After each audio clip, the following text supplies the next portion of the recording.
Okay, let's unpack this. You've shared some fantastic material with us, taking us deep into the world of watchmaking. Hmm. It's a field, most people think of as incredibly precise, very traditional, maybe a bit serious. Definitely serious. There's a lot of weight, a lot of history there. But right away, your sources kind of throws a curveball. They ask this really interesting question. What happens when you mix that high-level craft, that technical seriousness, with a unique sense of humor? Maybe even whimsical. Yeah, that's where it gets really fun, doesn't it?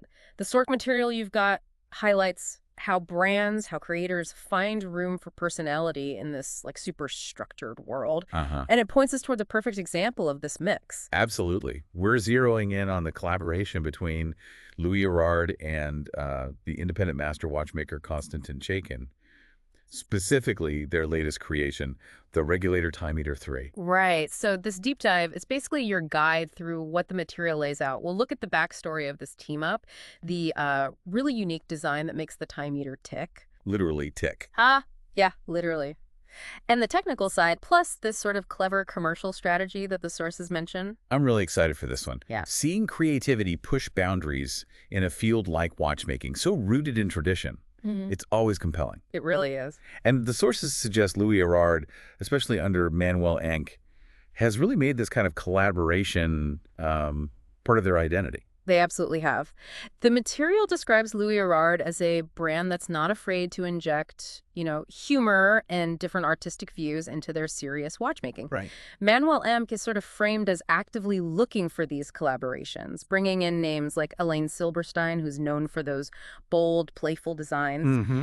It ties into their goal, which the source mentions, to kind of democratize costly métier d'art techniques. So historically, that meant things like hand-diochet or grand feu enamel, applying those intricate crafts to their watches. And reading the sources, Konstantin Chaykin feels like such a natural fit for that vision. Though maybe he democratizes things a bit differently. He's known for mixing serious watchmaking skill with that unmistakable, funny design style. It's not just silly faces, right? There's deep technical skill underneath. Exactly. That's crucial. The material doesn't just talk about his famous wristmons, his wrist monsters, like, the Mouse King or Grimaldi the Clown. Right, those are iconic. Yeah, they show the whimsical side. But it also really stresses his serious technical background. It points to complex stuff like the Stargazer watch or even his latest prototype, the Thinking, aiming to be the world's thinnest mechanical watch. Wow. And what's fascinating is even on something like the Thinking, he still puts his signature smiley face motif on it. So the humor isn't like replacing the technical seriousness. It works with it, maybe even highlights it. Right. Adds personality without sacrificing the craft. Yeah. And for these Louis Erard collaborations, they always bring their regulator model to the party, don't they? That's the canvas. Yes, the sources are clear on that. When Chaykin was invited, the Louis Erard regulator was the starting point. It's a signature for them. Known for that classic layout, minutes on the main dial, hours usually in a subdial at 12. And seconds down at 6. Exactly. And this regulator, it's seen quite a few collaborations before, hasn't it? The sources list a pretty impressive lineup. Oh, a very diverse group. Names like Sylvie Fleury, Olivier Mosset, Eric Giroux, Vianney Halter, Cedric Jenner, Atelier Oy, Second to Second, Messina Lab. Wow, that's quite a list. It's extensive. It really shows Louis Erard's commitment to using this model as a platform for art. And the sources specifically link this back to Manuel Emchi's democratizing goal. They note that past versions have used those expensive métier d'art techniques we talked about, hand-guilloché, grand feu, enamel dials. So it seems like the approach now includes not just traditional craft, but also unique design and artistic vision. It's broader. Okay, that context is really helpful. So let's get to the main event, the Time Eater III. How does Chaykin take that classic technical regulator layout and turn it into this time eater character? The sources describe a total transformation. They really do. Chaykin adapts the standard regulator display in this, really imaginative way. What's normally the hour subdial up at 12, it becomes a large single revolving eye. This eye is the hour indicator. It literally rotates to point to the hour marker. A Cyclops eye telling the hours. Reading that in the material was just brilliant. And the seconds display down at 6. So the second subdial becomes the monster's mouth. The sources call it a gaping hole with bared teeth. Okay. And inside this mouth, there's a black star-shaped disc that rotates. The effect is that this disc looks like it's devouring the seconds as it sweeps around. So you've got the eye for hours, the mouth eating the seconds. How do you read the minutes? They're still on the main track, right? Like Right. a normal regulator. Yes, minutes are on the main peripheral track, but the hand indicating them is anything but standard. The source material points this out. It's a squiggly, long, black central hand. Squiggly. Yeah, and it's noted for its unusual counterweights. They look like a raised middle finger and devil horns. Whoa. Yeah. Okay, that's bold. Talk about injecting personality. It certainly is a very distinct detail. What about the rest of the dial? The background, the case? The dial background is described as silvery with this dynamic, wavy, kinetic pattern. Looks like it dips and rise. Sounds textured. Yeah. The hour eye at the top has a black satin brush ring around a white interior with the black pupil pointing out the hour, the second's mouth at the bottom, framed by a bright red ring. Okay. The dial also has the names Konstantin Chaykin and Louis Erard on little plaques. And typical Chaykin style, the crown is also a signature design. It's a complete visual makeover, but it still functions as a regulator. Now, under the hood, what about the movement? What are the sources say powers this thing? The source specifies it's a Sellita automatic movement, the SW266-1. Okay, known quantity. Exactly. A reliable workhorse. It operates at 4 Hertz, gives you about a 38-hour power reserve.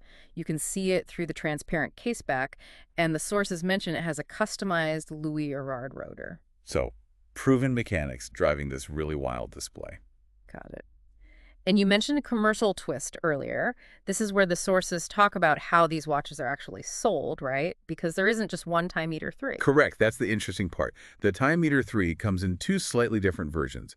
Both are in a polished stainless steel case, domed sapphire crystal. They share the main Time Eater design, same Sellita movement, Ooh. but they differ slightly in size and some color detail. And crucially, how you can buy them. Exactly. This is the big twist the sources flag. There's a 39mm model and a 42mm model. Both are limited editions. Only 178 pieces each. Ah, so 356 total across both sizes. Right. And the distinction in how you get one. This is key. The 39mm version, it's detailed as having a red minutes track around the edge and comes on a grained calfskin strap. This specific model is sold only by Konstantin Chaykin. Wow, okay. So you have to go through Chaykin himself, basically, for the red 39mm. What about the 42mm? The 42mm version, on the other hand, has a blue minutes track. And it's paired with what the source, well, quite candidly calls an appropriately cringy toed green leather strap. Chuckles, toad green. This larger one is sold only by Louis Erard. Interesting. Both sizes have quick-release spring bars on the straps, polished steel pin buckle, standard stuff there. So same core watch design, movement, same price too. Did the source mention price? Yes, it states both versions are priced at 4,450 Swiss francs, excluding tax. Okay, so same price, but totally split between 2 different sellers based on, 3mm of size and the color of the minute track and strap. The sources also mentioned a June 18th release date, right? Correct. It's a very deliberate strategy, isn't it? You have this super distinctive personality-packed design on a solid technical base, and then they split the distribution completely. Creates 2 separate paths to get essentially the same watch. It definitely highlights the collaboration aspect beyond just the design, extends it to the sales too. It really does. What's truly fascinating here, if you pull together the insights from the source material, you see how this collaboration weaves together a few things. Louis Erard's goal of challenging norms, which they used to do by democratizing craft, like the métier d'art. Right, the enameling, the guilloche. Exactly. Now, it seems like that extends to democratizing access to unique, personality-driven designs, and maybe even exploring these kinds of innovative distribution models. They take Chaykin's very distinct artistic style, put it on their platform, and then layer on this very specific commercial strategy with the split limited edition sales. Splitting the sales channels like that for basically the same watch just feels like a pretty notable move in the market. It definitely does. So what does this all mean? If we connect this back to the bigger picture the sources hint at, this kind of limited release, right? It uses one brand's technical base, another creator's super recognizable artistic style, and then adds platform exclusivity for buying it. It raises a really interesting question for the luxury watch world, doesn't it? What does it mean when the watch's identity, its desirability, even how you can buy it, becomes just as tied to the artist's personality and the specific place you buy it from? Yeah, like the brand site versus the artist's own channel. Exactly. As much as it's tied to the mechanics inside, or even those traditional craft techniques Louis Erard used to focus on, it kind of challenges the usual way limited editions are rolled out, maybe how collectors even approach them. Huh? It really makes you think about how personality and the platform itself are becoming, well, currency is just as important as the watchmaking craft. A final thought for you to chew on.